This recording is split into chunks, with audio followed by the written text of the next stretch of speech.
À la une de l'actualité ce 15 octobre, ils sont des milliers de Sankara ce dimanche à rendre hommage chacun à sa manière au père de la révolution d'août 83 assassiné un jeudi 15 octobre.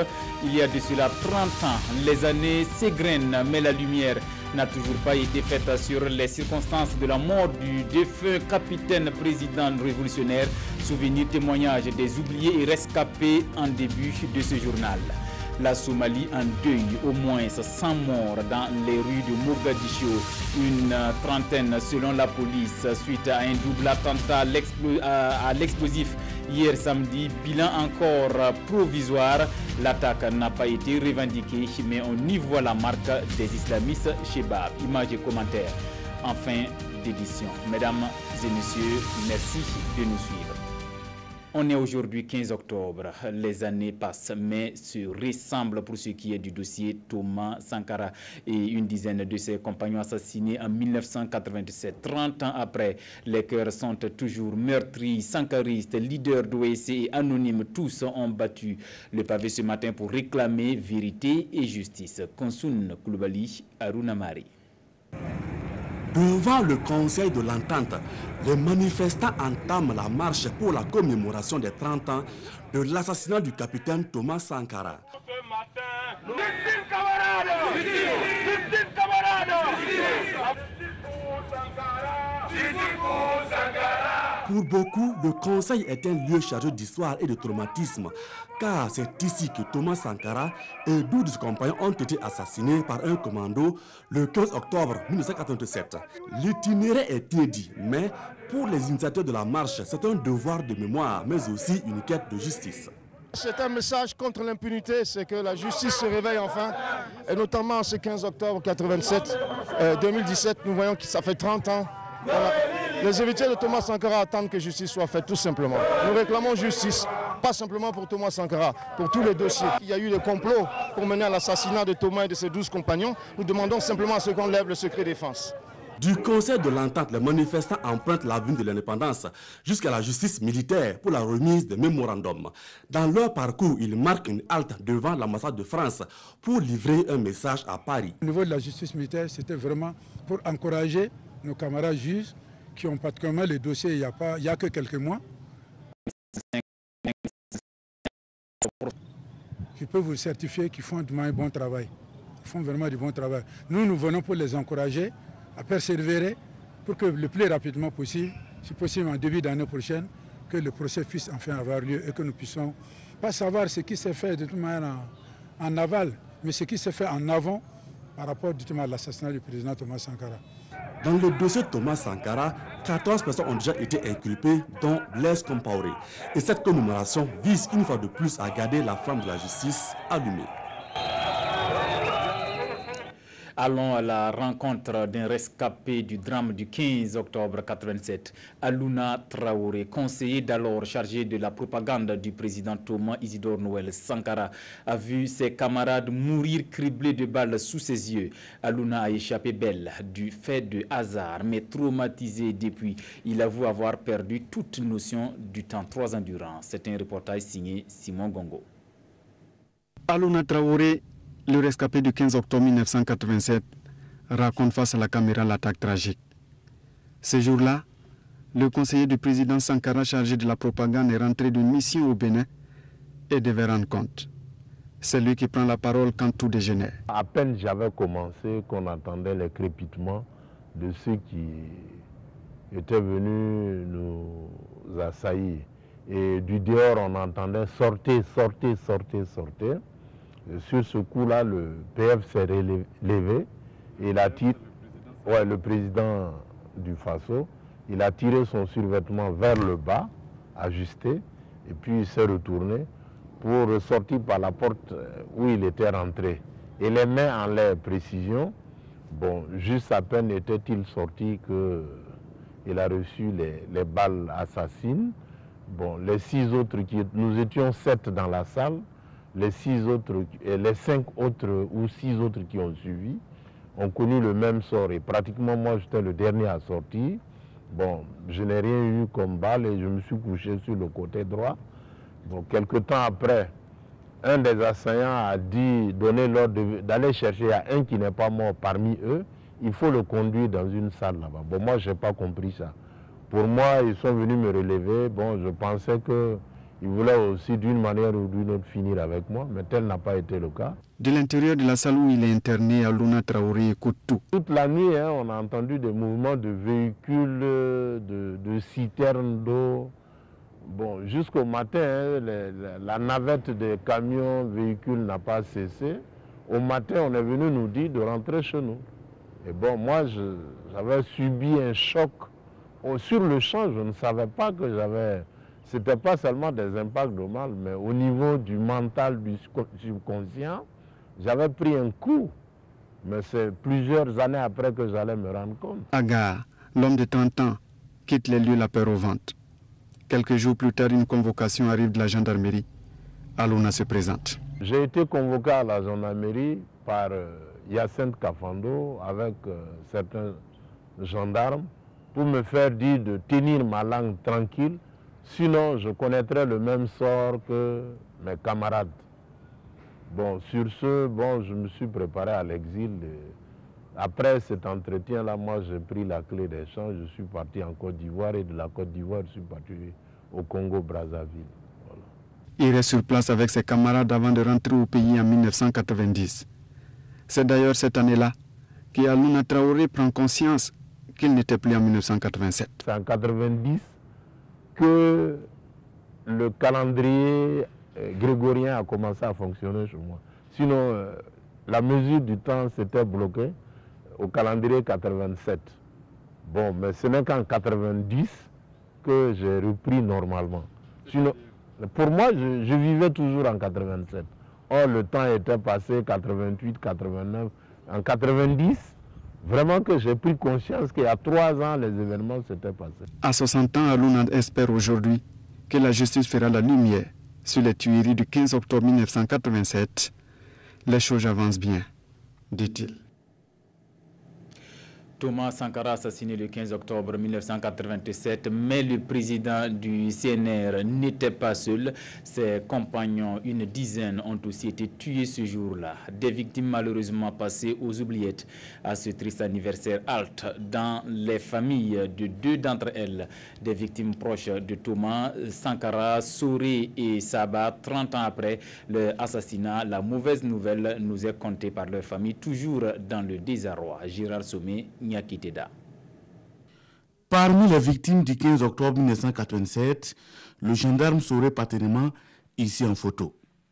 Mohamadi Soré est l'un de ses 2 enfants et n'avait que 3 mois seulement au moment de la disparition de son père. Je pouvais être en train de passer, circuler comme ça, et puis bon, des gens vont m'appeler, dire que voilà, c'est l'enfant comme ça, c'est l'enfant de... Donc, ça me faisait vraiment bizarre. Maintenant, notre mère, qui essaie de me protéger à sa façon, a essayé aussi de m'expliquer comment est-ce que voilà, ton papa était un militaire, il était à la présidence, c'était un homme qui travaillait bien, il aimait travailler et tout ça.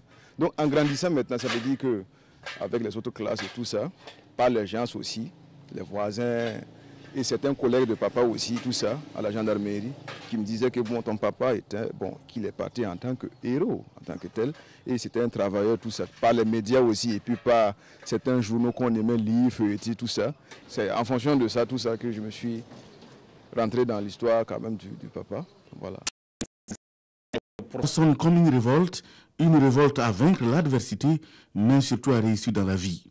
Son aîné est aujourd'hui agro-businessman et lui-même ingénieur en BTP et volant de ses propres ailes. C'est d'ailleurs sur un de ces chantiers à l'emblématique cité en 3 de Ouagadougou que nous l'avons rencontré. C'est une cité vraiment qui, non seulement que ce soit la cité en 3 avec les autres cités, voilà, ça fait partie de l'histoire de Sankara. Voilà, quand on regarde même dans les documentaires, entre-temps, quand ils font les travaux pour ça, donc pour moi qui suis bon, une personne aussi un peu spéciale de son histoire, me voir ici en train de faire ces réflexions, tout ça, vraiment, je suis content et puis je rends grâce à Dieu. C'est comme si je suis en train de travailler avec eux en même temps. C'est comme si Dieu m'a permis de remonter un peu le temps pour travailler avec eux. Donc c'est une consolation en tant que telle pour moi. Consoler avec ces chantiers, oui, peut-être. Dans tous les cas, il le faut, car Mohamed Soré et son frère ont également perdu leur maman. C'était un 29 avril 2016. Bref, autre victime du 15 octobre et peut-être ignorée, l'adjudant Christophe Saba. C'était le secrétaire permanent du Conseil national de la Révolution. Il fait partie des assassinés d'un soir du 15 octobre 1987 au mythique Conseil de l'Entente. Son frère cadet que nous avons rencontré dans son école, l'école Yeninga de Ouidi, se souvient encore. On était en réunion vers 15h et après, vers 16h, nous étions à l'étage, nous sommes descendus, tout le monde avait disparu. Même les vendeurs de fruits qui étaient en bas n'étaient pas là. Alors, j'ai pris ma voiture, j'ai foncé directement chez mon frère qui logeait à la cité en 3. Lorsque je suis arrivé, j'ai vu sa femme qui m'a fait savoir que effectivement mon frère était venu et il a mangé, il est reparti vers 15h30 parce qu'il y avait une réunion. Alors, bon, les enfants n'étaient pas là. Ils étaient à l'école, sauf le dernier qui avait 5 ans, qui était là. Je lui ai dit, bon, en ces conditions-là, il faut le faire rentrer, tu te barricades et on verra. La suite, ça sera au cimetière de Dagmouin que la famille de Saba saura que sa vie s'arrête là. Depuis là, nous étions dans l'amertume totale. Je vous avoue que l'annonce du drame, j'ai passé toute une année entière sans pouvoir enseigner. C'était atroce. La manière dont il a été tué, dont ils ont été tués. Ça, on ne pouvait pas de mémoire. On n'a jamais vu ça au Burkina. Les événements du 15 octobre 1987 ont fait une veuve et 5 orphelins dans la famille Saba. Fort heureusement, les 5 enfants ont tous réussi, nous a raconté leur oncle. Mais leur souhait le plus ardent, que justice soit rendue à toutes les victimes du 15 octobre 1987. Autre point de l'actualité dans ce journal, Dr Charlemagne Noula, nommé pour redresser une CAMEG en crise 6 mois après le nouveau directeur général de la centrale d'achat des médicaments essentiels génériques et son staff étaient face à la presse pour faire le bilan conformément au protocole signé avant sa prise de fonction. Le point avec Jean Zongo et Maxime Zongo. La centrale d'achat des médicaments essentiels génériques et des consommables médicaux, CAMEG, enfin, sur une bonne voie de sortie de crise. Les responsables en charge du ministère de la Santé l'ont annoncé au cours de cette conférence de presse. Cette sortie de crise est le résultat d'un protocole de transaction signé il y a de cela 6 mois. Un protocole qui avait pour mission de contribuer à résoudre la crise au sein de la structure. C'était d'examiner si c'est le statut de la CAMEG qui était le générateur de toutes les crises que la CAMEG avait vécues. Et si tel est le cas, comment le relire et trouver toutes les formes juridiques qui prévenaient à jamais ces crises. Et bien sûr, si cela a été fait, recruter un nouveau directeur général qui prendrait la direction de la CAMEG. Du rapport qui m'a été fait, la performance a été remarquable. Le personnel aujourd'hui a le sourire. Les fournisseurs aujourd'hui ont le sourire. Le directeur général de la CAMEG, pour sa part, se dit satisfait de la réussite des missions qui lui avaient été assignées. Il rassure que la dette de 18 milliards de francs CFA que la structure devait à ses fournisseurs est également apurée. La cohésion est revenue. Vous, journalistes, n'entendez plus parler de la CAMEG, c'est que tout va pour le mieux. La deuxième mission, c'était de rassurer aussi bien nos clients que nos fournisseurs. Au bout des 6 mois, je puis dire que la dette fournisseur est quasiment apurée. Avoir le médicament le moins cher et de bonne qualité partout au Burkina est désormais le nouveau slogan de la CAMEG. Elle rassure que la satisfaction sera de 90% d'ici la fin de l'année. On reste dans le registre santé. Nous parlons cette fois de la santé animale. La péripneumonie contagieuse bovine et la maladie de Newcastle continuent de faire ravage et déciment près de 80 à 100% des animaux non vaccinés. Et pour relever le défi, cette année, près de 5% du cheptel burkinabé recevra le vaccin contre ces maladies. La campagne a même été lancée hier à Zitenga dans le plateau central. On fait le point avec Issa Kafando et Yolande Lompo. Improvisant vétérinaire d'un jour, les ministres en charge des ressources animales du Burkina Faso et de la Côte d'Ivoire procèdent ici à Zitenga à la vaccination de bovins et de volailles contre la péripneumonie contagieuse bovine et la maladie de Newcastle. Le seul moyen pour contrôler ces maladies et réduire de 70% les pertes économiques occasionnées reste la vaccination. À cet effet, 55% des effectifs au plan national seront vaccinés au cours de la présente campagne, soit environ 25 millions de têtes de volailles et 5 millions de têtes de bovins. Malgré tous les efforts déployés par les services vétérinaires, le taux de couverture vaccinale reste encore bas, très bas. Ce lancement officiel vise à entraîner une forte implication des producteurs, des services vétérinaires publics et privés, des partenaires techniques et financiers, des projets et programmes de développement dans la réalisation des campagnes. Venu s'inspirer de l'expérience du Burkina Faso en matière de biogaz, le ministre ivoirien apprécie positivement cette initiative. Quand l'élevage va bien au Burkina Faso, en tout cas, ce sont les consommateurs ivoiriens qui s'en trouvent eux-mêmes. Il y a des barrages ici, je suis prêt à lui faire venir des alevins pour aider à promouvoir l'aquaculture et la pisciculture au Burkina Faso. Des prix ont été remis aux meilleurs vulgarisateurs volontaires villageois et une visite de stand a constitué le dernier acte de cette cérémonie. L'actualité internationale de cette édition nous conduira tout d'abord en Somalie. Hier, un double attentat a fait une trentaine de morts dans la capitale Mogadiscio selon la police, mais d'autres témoins parlent d'au moins 100 morts. L'attaque n'a toujours pas été revendiquée. Suivons. 2 attentats ont fait au moins 22 morts à Mogadiscio ce samedi. La première explosion venue d'une voiture piégée a eu lieu dans le quartier de la capitale somalienne où se trouvent la plupart des bâtiments ministériels et des grands hôtels. Elle a tué 20 personnes, fait des dizaines de blessés et causé de très importants dégâts. Plus tard, c'est dans le quartier de Madina qu'une autre voiture piégée a explosé. 2 personnes sont mortes. Un suspect a été arrêté. Les attaques n'ont pas été revendiquées, mais on sait que les milices islamistes Shebab perpétuent régulièrement ce genre d'attentats dirigés contre les autorités officielles de Somalie, soutenues par l'ONU.